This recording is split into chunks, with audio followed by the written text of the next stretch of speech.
Hello everybody and welcome to another episode of Epic Geek Out, the only show on the internet where Michael Bay leaves our 80s franchises alone. I'm your host, Chad. I'm your host, Rob, and today we're going to be talking about the video game Transformers Fall of Cybertron. As always, you can check us out over Twitter at Epic Geek Out. Also subscribe to our YouTube channel. You'll get all the latest updates when they come out. You could like us on Facebook, facebook.com/epicgeekout, and also check out the website, www.epicgeekout.com. We got a little lazy with some articles, but some of our writers are writing more articles, and we're going to start again. So definitely check out the website and stay tuned with that. So let's get into our review of Transformers.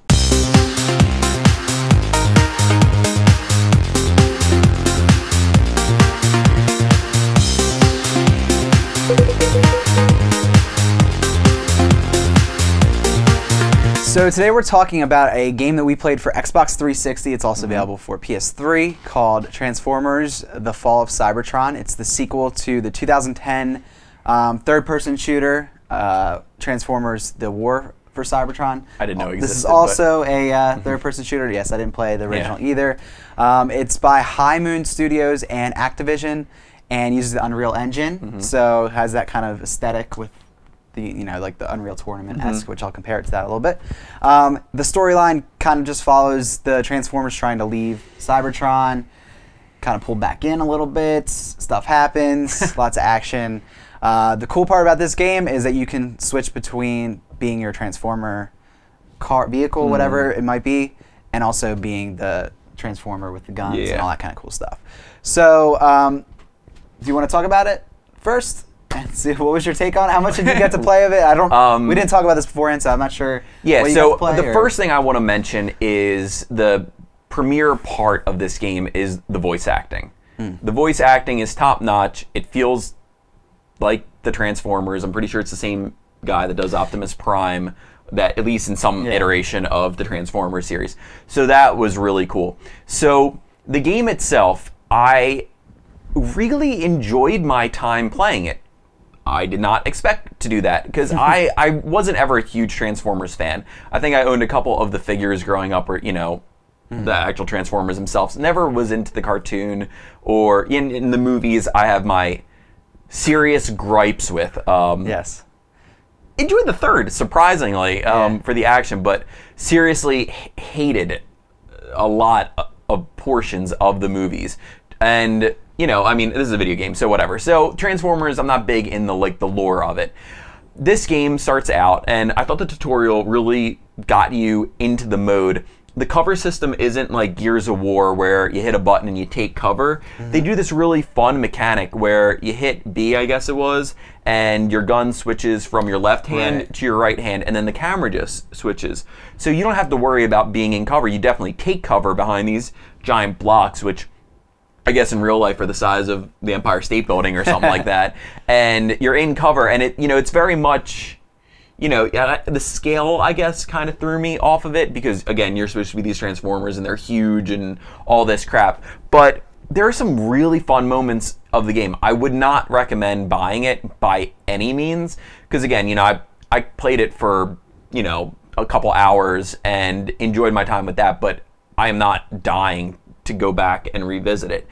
Changing on the fly was really fun. So, you'll be shooting, then you can change to your car, and they have levels set up where you're driving, which, again, it's not like the best driving mechanics, but you can still shoot, and you break through walls and stuff like that. So, it was definitely fun, and for people who are fans of the franchise, I think you really should check it out. I mean, go rent it somehow, and because it definitely had some moments which I thought were really good, and for sure, if you're into the story, which didn't grab me because, again, I'm not a huge fan of the franchise, it's going to be great for you because you're going to care more about these characters, and the voice acting I thought was good and definitely made you feel like they were Transformers.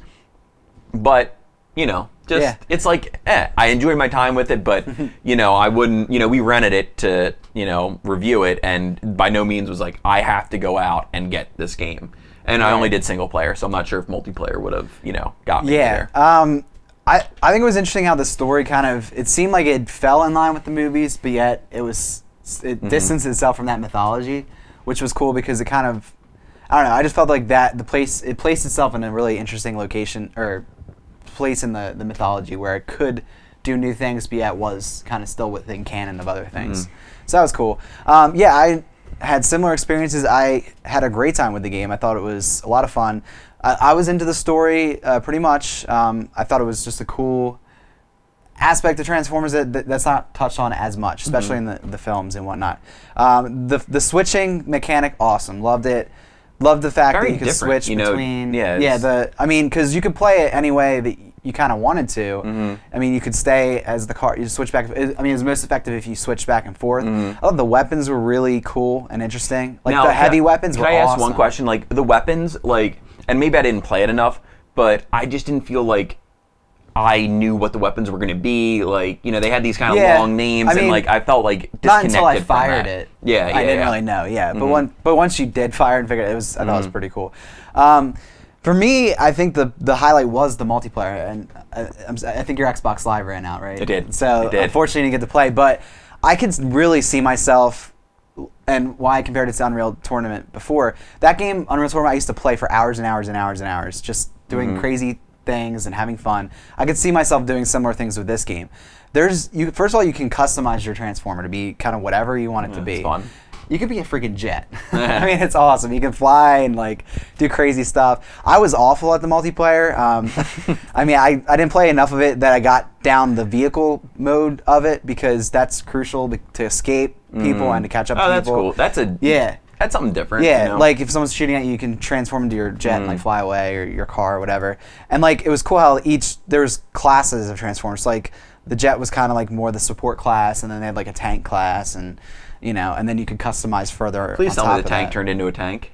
It was like a really heavy armored car or something. Yeah. So seems fitting.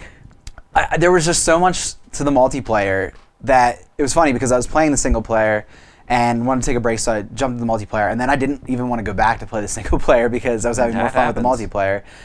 Even though I thought the single player was good, I just got stuck with the multiplayer. I was having a blast. Again, I was terrible. I was like last place every time. But it doesn't matter if you're having fun. That's true. You know, with multiplayer, that's the key. You know, we play a lot of games where you get so pissed off, you're throwing your controllers, you break them. That's not good things. Been through many controllers in my life. So I had a blast with that. I don't know. I mean, it's getting positive reviews. I don't think that I'd rush out and buy it, but I have it on GameFly. I'm going to probably keep it and play through it a couple more times, even though we're done reviewing it, you know? So I definitely had a lot of fun with it. It was creative, and it took the third-person format and did something a little different with it. And I think it's the kind of game where, you know, you can't have one of the Gears from, or, you know, one of the guys from Gears of War, you know, changing into, you know, a plane. I mean, so Transformers, it definitely fits, and they could use it for these changes. So it was good because it had some similarities of a third-person game, but it also flipped it on its head a little bit. There you go. Transformed it, if you will. There you go in the title. Yeah. So I think overall good to great for me. I mean, I don't. Yeah. Good for me. I mean, definitely if you're looking for a third-person fix and you're Halo's coming out in November. Yeah, that's first person. That is first person. What, isn't there another third person coming out? Oh, I'm sure there is. There's so many games. A big one, big franchise. I don't know. We'll be talking about it, I'm sure. But I say check it out, and so that's Transformers.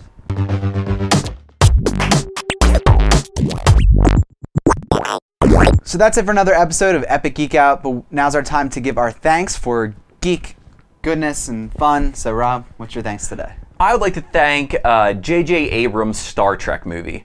Came out, I think, 2009. Could be wrong. They're working on the sequel now, and it took a franchise that I certainly wasn't in love with, especially, you know, that generation of, you know, Shatners, you know, and whatnot. But it really revitalized it. I think it fit itself into the lore of the, you know, of the entire, I mean, the crazy expansive nature of it, and really brought it up to the 21st century, and, you know, was engaging and a great movie. I just rewatched it recently.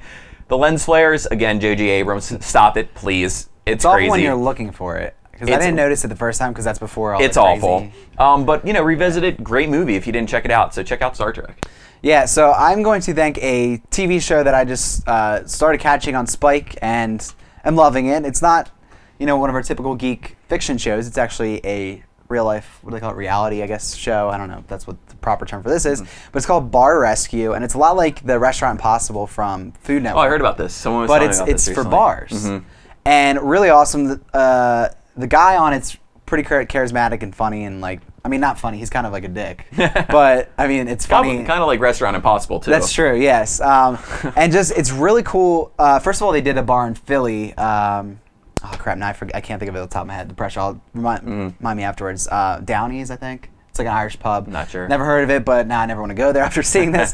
But they come in, they kind of look at what's going on. They obviously the stuff's messy a lot of the time and stuff, and people don't know how to be bartenders. But they completely transform it. I think some of it's unrealistic because they do this in like 3 days, and like these people go from being like they have awful. a team of like 80 people like come in and revamp the place. Well, not just that part, but like these people can't even pour drinks, and then like for their soft geez. opening, and then like 2 nights later they're like getting swamped and crazy good. But like a lot of times they'll actually he'll actually take the bar and completely change the name and rebrand it. I have to check that out. Like the one last night, it was like they made it into a nightclub. It was like a dive bar. They made it into like a nightclub, and it's just really cool how they take stuff and like transform it. And I'm into that kind of stuff. So I mean, Restaurant Impossible is also. Well, and the scariest thing is, just quick little story. I was actually at a place that was on Restaurant Impossible, and then crazy. like years later, I saw it, and that is one of the worst feelings you can ever have. Yeah. Because you go there and like, and you see on Restaurant Impossible the dirt that took decades to collect and grease to collect, and just the horrific nature of it, and then So you were there. You were there before. I was there when I was like a teenager. I see. Then you saw Restaurant Impossible. So you knew. So then I saw Restaurant Impossible like last year, and I was like, and it was like a family event we had there. We were there. Like I've been there a couple times, and I'm like, oh my lord. I mean, it wasn't one of the worst ones, thankfully, but it's that's crazy. That skeeves you out. So check out Bar Rescue. It's a really fun show.